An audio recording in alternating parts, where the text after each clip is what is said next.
Nabi zaman Sugeng di akhir hayatnya itu sering ngendikan tentang Alkitab, tentang tragedi utawi prahara. Itu banyak riwayat yang bahkan Nabi itu pernah ngendikan, saya dan kejayaan Islam itu hanya berumur 36 tahun. Itu sampai menghitung periode 36 tahun. Juga banyak riwayat yang bahkan secara detail saya mencium turba, di mana nanti cucuku terbunuh di situ. Apa kamu gelisah Muhammad? Iya. Kata Jibril, jika kamu mau saya tunjukkan di tanah mana nanti cucumu akan dibantai. Itu riwayat jauh sebelum Said Husain dibantai di Karbala. Termasuk riwayat-riwayat yang se-ekstrim ini. Jadi ini kan terus mengaji kalau tinggi-tinggi bahwa nanti pada akhirnya sing mlebu neraka iku ora wong dolim tok, termasuk kita-kita sing saleh. Jadi sempat masuk swarga. Wong pontok haudun Nabi berarti mendekati napa? Swarga. Bahkan bagian riwayat haudun Nabi itu fitnah. Makanya kalau ini cerita, ini amun salah paham tuh. Orang Khawarij itu soleh-soleh wong. Justru karena kesalehannya itu melahirkan tragedi dalam Islam. Karena solehnya itu kemudian mengharamkan barang yang mubah, mewajibkan barang yang sebetulnya hanya sunnah. Penyakit wong soleh mesti begitu. Ada jajal awet kayak itikaf ning masjid seminggu, soleh seminggu. Enggak metu es perpal perempuan, enggak menjagungan ning omah. Ora eling pengen. Padahal eling pangeran iso ning omah iso ning dalan. Cuma dene selerane kan ilinge ning masjid. Wong itikaf seminggu kok gegere Kak. Enggak kalah. Enggak kowe seneng pengajian ya ngono. Wong ini ora seneng ngaji sing kok wong limo. Gelem dijak apik ta ora? Padahal ning omah ngurmat anake ya apik. Paham ya? Ning pasar dagang rumah anak putu ya. Cuma APM kan kiai dari pelepak-pelepok ning masjid. Tapi gara-gara pelepak-pelepok ning masjid seminggu gegere tengah. Terus menfonis orang lain. Wah hakada. Jadi sebentuk kesalehan itu pasti melahirkan tragedi. Itu tadi, kamu iktikaf di masjid seminggu saja. Kamu akan janggal sama orang-orang yang berkeliaran di jalan-jalan. Hanya kamu anggap tidak sebaik kamu. Apa nikmat Tuhan kalau di jalan-jalan terus? Kamu nyai di satu daerah yang ngaji 10, 20. Nanti kamu kecewa. Orang sini gak seneng ngaji, gak seneng kebenaran, gak seneng kebaikan. Padahal orang yang di rumah mungkin merawat anaknya juga ibadah. Gitu deh. Merawat keluarganya juga ibadah.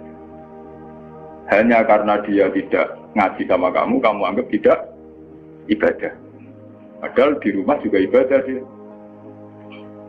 Nah ini orang Khawarij dengan background kayak itu paling mudah begitu. Sehingga orang-orang ini nanti ketika sudah sampai ke surga, kemudian ketemu Nabi, kata Nabi mau disampaikan ke haudun Nabi. Dia mau sampai ke telaga Nabi. Tapi pas mau sampai ke telaga, terus Nabi diingatkan oleh Allah, Mas, mereka tidak layak masuk surga. Innahum qad ahdatsu ba'dak. Mereka bikin bid'ah setelah kamu. Tapi itu umatku ya Allah, saya kenal mereka kenal saya. Ya, tapi sukon itu harus dijauhkan dari surga. Dan ini kalau cerita, kenapa kesalehan melahirkan tragedi? Kalau cerita, dalam semua sejarah dunia, selalu tragedi itu dimulai dari kesalehan. Ya, mun beres sing terlambat ben sampean ngaji ya. Semua tragedi dunia itu dimulai dari kesalehan. Paling enggak klaim kesalehan. Ya, paling enggak klaim apa? Kesalehan. Karena semua sebentuk kesalehan atas nama agama tentu langsung dikaitkan dengan Allah. Bertautan dengan hukum Allah. Kalau sudah kamu yakini itu hukum Allah, tentu kamu dengan mudah akan menghukumi kafir siapa saja yang menentang. Karena kamu anggap melecehkan hukum Allah. Akhir dari itu tentu kamu akan tahlil dam. Nak ngono wong iku halal darah. Ini rungokno tenan. Karena setiap pelanggaran atas nama agama tentu dianggap melanggar hukum Allah. Jika orang yang mengklaim demikian kan mudah mengkafirkan orang lain karena dianggap wani pengerah. Paham ya? Nah, kalau sudah menvonis orang lain berani Tuhan, tentu darahnya dihalalkan. Kayak kasus kaum Khawarij. Sebetulnya saat Ali Muawiyah itu melakukan konflik atau terjadi konflik, saling bunuh, saling perang, kelompoknya Ali Muawiyah saling serang, itu kan tragedi duniawi biasa. Dalam hidup pasti ada gejolak, ada demonstrasi, ya, ada perebutan kekuasaan. Sebetulnya itu kan fenomena sosial biasa. Misalnya kiai drengki-drengkinan, maksud kiai drengkinan be bakul bakso kan gak. Bakul bakso drengki-drengkinan be bakul. Orang malah be bakul es rukun. Tidak bisa kamu logika panas musuhnya adem, bakul bakso jejer bakul es rukun. Mergo bar mangan bakso tuku. Tapi bakul es modal adem itu tukar. Mergo saingan, itu nunjukno nak saingan tak jenis. Mulane koyo aku rada aman. Mergo sing nyaingi aku kudu alime sekali beraku aman. Paling wong saingi ade ku adir Mustafa. Padha kelas-kelas ringan kan musuhe ge kelas. Ora kena ngalim tulisan kaliber. Dadi rapati di musuh. Asline ngalime kaliber terus fasilitas biasa. Wong rapati nyucuk, wong rapati hormati, wong ape drengki apaan? Wong kula yo mak turu temangsang ning kos drengkeni apa? Mun kula elmoni ya, jadi wong rapati drengki mun kula elmoni. Dadi ngalime kaliber fasilitas biasa. Wah aman. Kok kayak gitu. Aman, itu istihad. Jadi untuk menjaga keamanan. Ngalime ra kaliber ning ndi wong nyucup wong dobar, mesti wong mencep. Alim sepi kok wong dobar gegere gak karuan. Niku termasuk strategi ngadepi napa prahara. Artinya sakit ilmu sebenarnya secara ijtihad itu bisa napa? Bisa ten. Dan kula biasa mama-mama teng nggih kula mriko nggih umbal we anak kula. Enggak, nggih biasa ana mobil direm, Gus, monggo bareng kula. Kak, lagi ben bis. Kula betul mobil, nah ono omah muter pirang-pirang. Nah itu memang gitu ya, karena kita trauma dengan sejarah. Ketika Khawarij meyakini Ali melahirkan sulmatan fiddin, melahirkan pencitraan agama. Salmatan fiddin, sulmatan fiddin itu pencitraan agama. Muawiyah juga dituduh demikian, salmatan fiddin. Akhirnya orang Khawarij lewat kelompoknya itu ada sekelompok orang yang ditugasi membunuh Ali, ditugasi membunuh Muawiyah, dan ditugasi membunuh Amr bin As di Mesir. Semua tokoh-tokoh besar Islam itu melahirkan tragedi Islam, harus dibunuh semua. Itu yang keputusan gitu itu lewat kesalehan. Mereka orang-orang soleh, orang-orang khusyuk, senang iktikaf, senang zikir. Dia punya keputusan sing lahirno tragedi dalam Islam. Makanya kamu jangan kaget, kenapa di Irak itu banyak perang saudara, di Mesir, di Sudan, di Khartoum, di Darfur, di Somalia. Itu kalau sudah perang berani mati, karena mereka mengatasnamakan agama. Nah, kalau agama berarti merasa dia punya titah Allah, titah Tuhan. Sehingga kelompok lain ya orang Sunni bantai Syiah, Ahmad Sunni itu biasa. Makanya kita disyukur, kalau bolak-balik kita harus syukur sebagai bangsa Indonesia. Bangsa Indonesia di filosofi berdaluri, soalnya bergemeng-gemeng ngelas yang duri, orang terus ini itu syukur jadi wong Jawa. Cari rasa cocok, mau berudal, misalnya rasa-rasaran kiai beda partai mau berudal, bagus sekali. Karena ada sampai pembunuhan. Paling banter yang dikisih pelatihan ngirim tarmihim.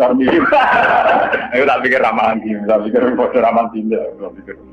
Ya paling misalnya mati dikisih yang ngelusi sidik. Orang yang mati. Paham? Semenjak itu tragedi itu tidak dimulai dibunuh non-Muslim, tapi dibunuh orang Islam. Semenjak peristiwa Ali Muawiyah.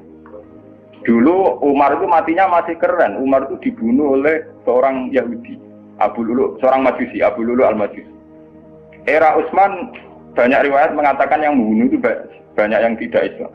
Tapi era Ali, Muawiyah sampai Said Husain itu yang membunuh orang Islam semua. Bahkan sulahahum, orang-orang yang kategorinya soleh.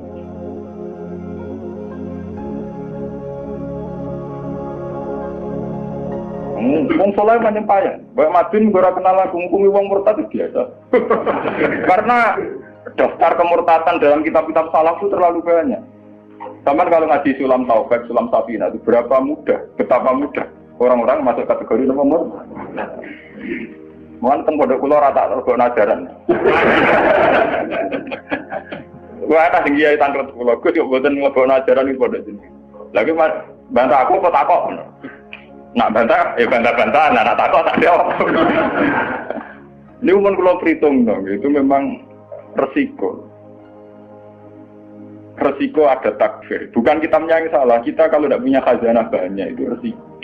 Jadi kalau baca kitab gitu itu harus punya khazanah yang lain yang apa? Banyak. Sehingga tidak mudah mentakfirkan orang atau memurtadkan orang. Semenjak Ali Muawiyah tragedi, karena kelompok-kelompok soleh itu menvonis Ali itu murtad atau Muawiyah itu murtad, kemudian diteruskan, kalau gitu halal darahnya, akhirnya dibunuh. Ali ya dibunuh, Muawiyah ya seringkali mengalami percobaan dibunuh. Ya kalau kan nanti cerita tengah sini, jadi Ali hasil dibunuh, yang Muawiyah sebetulnya subuh itu juga dibunuh, tapi pas itu Muawiyah meriang, yang imami itu wakilnya, sehingga yang dibunuh wakil. Mulane kalau boleh baca cerita, ning tinggon nek wong kesolen mesti pintu-pintu. Wong kuwaris sih pintu-pintu. Wong ngongkon killer, ngongkon pembunuh bayaran kok tarife ngene lho. Lah Muawiyah ku sapa? Pokoke sing imami subuh. Ora disifati ciri-ciri spesifik mboten, pokoke sing imami subuh. Lah Muawiyah subuh priat. Nomor wong imam ya dipateni. Wong apa jenenge? Apa itu istilahnya tugas-tugas yang super bahaya kok tarifnya pokoknya senyum itu wah kemproh warna ini sing piye kotak tapi iya tak betulnya sing piye kemudian polisi itu sedikit tasik orang tarifnya pokoknya sing imami imami ya meriah nasibnya apa jadi rapuh bunuh profesional walhasil semenjak itu tragedi dimulai dari takfir. Setelah itu ada era Muawiyah punya anak Yazid. Yazid ada isu dia seneng nyabu, seneng ngeflek. Dia orang yang nakal saat jadi pemimpin. Orang Islam sholat tersinggung. Wong kok dipimpin wong dolim. Cara orang Islam ekstrem wong kok dipimpin wong ra sholat, wong ra bener kok mimpin wong bener. Akhirnya Madinah bergejolak. Madinah bergejolak ini kemudian banyak yang merokokasi Said Husain supaya ngambil alih kepemimpinan sinten. Sampai nak cerita di tragedi kesalahan. Walhasil Said Husain akhirnya lewat bantuan orang-orang Kufah. Orang Kufah itu saat ini dari wilayah Irak. Ya. Jadi kayak Kufah, Asfahan, terus Nahawandu itu ikut wilayah Irak dulu. Ketika Irak pecah dengan Iran, ikut wilayah apa? Iran. Dulu yang situ semua itu namanya orang dulu kalau bilang itu Kufah sama Basra. Gitu, makanya kalau di kitab-kitab Nahwu semua kitab salaf kalau bahasakan kawasan itu kalau tidak kawasan Kufah ya Basra. Sekarang di bahasa internasional lebih dikenal Irak semua. Tapi kalau dulu orang bilang itu Kufah, Basra, Nahawandu, Asbahan, Khurasan. Itu kan dan Rosamban. Orang-orang Kufah datang ke Madinah. Ya Husain, karena yang dituduh zalim, kita-kita yang nanti di Kufah siap membeat jenengan jadi khalifah, siap dukung jenengan jadi apa? Khalifah. Ini ku mengkudeta kepemimpinan ya sih. Said Husain sebagai orang senior, beliau konsultasi sama Sayyid Ibn Abbas. Ibn Abbas itu pernah paman, karena Ibn Abbas itu misananya Nabi. Ya Ibn Abbas itu kan misananya sinten Nabi. Beliau itu sugeng nanti era Said Husain ya. Ibn Abbas sugeng nanti era Said Husain. Ketika Said Husain konsultasi sama Ibn Abbas, dingin-dingin Yabna Ammi, Al-Kufah la tafi. Sopo sing ape dukung kowe? Tiang Kufah ya Ammi. Wong Kufah atau jujur. Wong Kufah itu bulet gak welet. Al-Kufah la tafi. Wong Kufah nak janji atau nepat. Dulu kayak kawasan Kufah, ini sampai kalau cerita sejarah, bin zaman roh. Kan tiap daerah kan diterkenalan dewe-dewe. Ono daerah terkenal Bedol Guri, ono daerah terkenal Badoan. Ibu tenan ora tiap daerah kan terkenalan dewe-dewe. Yang repot terkenal Bedol Guri, ono terkenal kayak Madura Badoan, ono terkenal daerah, daerah kono medhit kabeh. Nah, kalau nang Sudo, wah wani wong lanang kan tiap daerah dia terkenalan sendiri-sendiri. Paham ya? Karena perilaku budaya orang mesti diciri. Nah, itu di era itu Kufah itu punya ciri khas Al-Kufah la tafi. Wong Kufah mesti ora ju. Tenang. Walhasil akhirnya Said Husain minta maklum ya, minta supaya dimaklumi. Ya Ami, saya ini sudah bertekad untuk menuruti permintaan orang-orang Kufah. Jadi meskipun paman saya melarang, saya tetap berangkat. Kata Ibn Abbas, ya sudah kalau itu jadi keputusan kamu. Mulane Said Husain terkenal Said sing brengkel. Mulane kena dititeni. Said sing turunan Husain, ini rata-rata brengkel-brengkel. Nggih, kados orang Iran itu rata-rata Sayyidnya Husain. Kados Abdul Qadir, kados Sayyid Muhammad itu Al-Hasan. Makanya kalau Sayyid Muhammad itu Al-Hasan rata-rata karena Sayyid Hasan dulu itu yang punya keputusan amul istima. Jadi tidak mau perang. Sehingga era Sayyid Hasan yang dikatakan amul istima. Tahun bersatunya umat. Era Husain betul. Walhasil wala-wali cerita Sayyid Husain kersok dibawa orang Kufah menuju Irak. Pas sampai Karbala. Terus Sayyid Husain bilang gini sama pengawal-pengawalnya, ini sampai mana? Ini Karbala ya Husain. Saya Husain hadhihi karobun wa bala'un. Ini karobun, kesusahan wa bala'un dan tragedi ujian. Delalah pasukan yang dikirim Yazid bunuh Sayyid Husain ya pas dimuti Karbala. Dan itu yang diperingati orang Syiah di 10 Muharram yang disebut tragedi Karbala. Makanya bendera-bendera Syiah itu tulisannya ya Husain karena orang Syiah meringati hari meninggalnya Husain itu jadi hari suci betul. Dari besarnya orang Syiah itu hari tragedi Kabupaten Sinten Husain yaitu di Karbala. Nah kemudian versi cerita itu bulat. Kalau versi Sunni karena sini model Kiai Indonesia, model versi Husnudzon, itu jari ini pengawalnya Muawiyah itu tidak disuruh bunuh, disuruh konsultasi saja. Cuma mereka overacting bunuh. Sehingga dalam keyakinan Sunni bahwa Yazid itu tidak dosa-dosa amat karena tidak nyuruh nama. Tapi nak cara Syiah, nyatanya mata ini kok dikelah-kelah, mata ini ya mata. Wah semenjak itu lahirlah kelompok Syiah besar-besar. Siapa yang berbau Yazid, berbau Umayyah harus dibunuh. Kemudian dendam ini dijilmakan menjadi kelompok besar di dunia, ini Syiah. Nanti sama. Sebenarnya Syiah itu nak muji-muji kaya-kaya agama itu dimulai Husain. Yes. Wes ngono Husain delalah bin Ali. Di Nabi Muhammad, idola sentrale Ali, terus yang dianggap kesatria prajurit napa? Husain. Sehingga agama versi Syiah itu ya 3 itu. Muhammad, Husain, Ali. Karena referensi agama Syiah itu hanya ini. Ali zaman sugengnya Nabi ya terkenal pahlawan perang, terkenal kesatria perang. Husain ya kesatria perang. Sehingga orang Syiah tidak punya rujukan kecuali sejarah kesatriaan. Ngadepi Musa wani mati. Kata Iran saat ini Ahmad Benedit itu orang Iran perasaannya begitu. Ngadepi Musa ya mati, wani mati. Itu perasaannya ahli sunnah karena ahli sunnah idola anak sahabat yang kuno ya idola. Yang ora jelas ya napa? Idola. Wah, akhirnya sahabat macam-macam. Dalam masuk idola anak sahabat topo sing nak ana perang ngirim. Terus Mustafa idola anak topo sing ora jelas penting itikaf. Itu kelebihannya Sunni karena ngakui semua sahabat jika perilakunya variasinya banyak. Lho tenan niku boten kuyon niku. Karena variasi idolanya napa? Banyak. Jika orang Sunni bentuke beda-beda. Mesti ndak kebetulan. Mesti ndak kok sing ngene.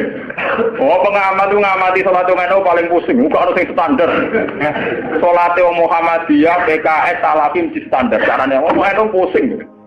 Dia ini terkenal alim. Allahu Akbar. Ono sing watlok, Allahu Akbar. Allah.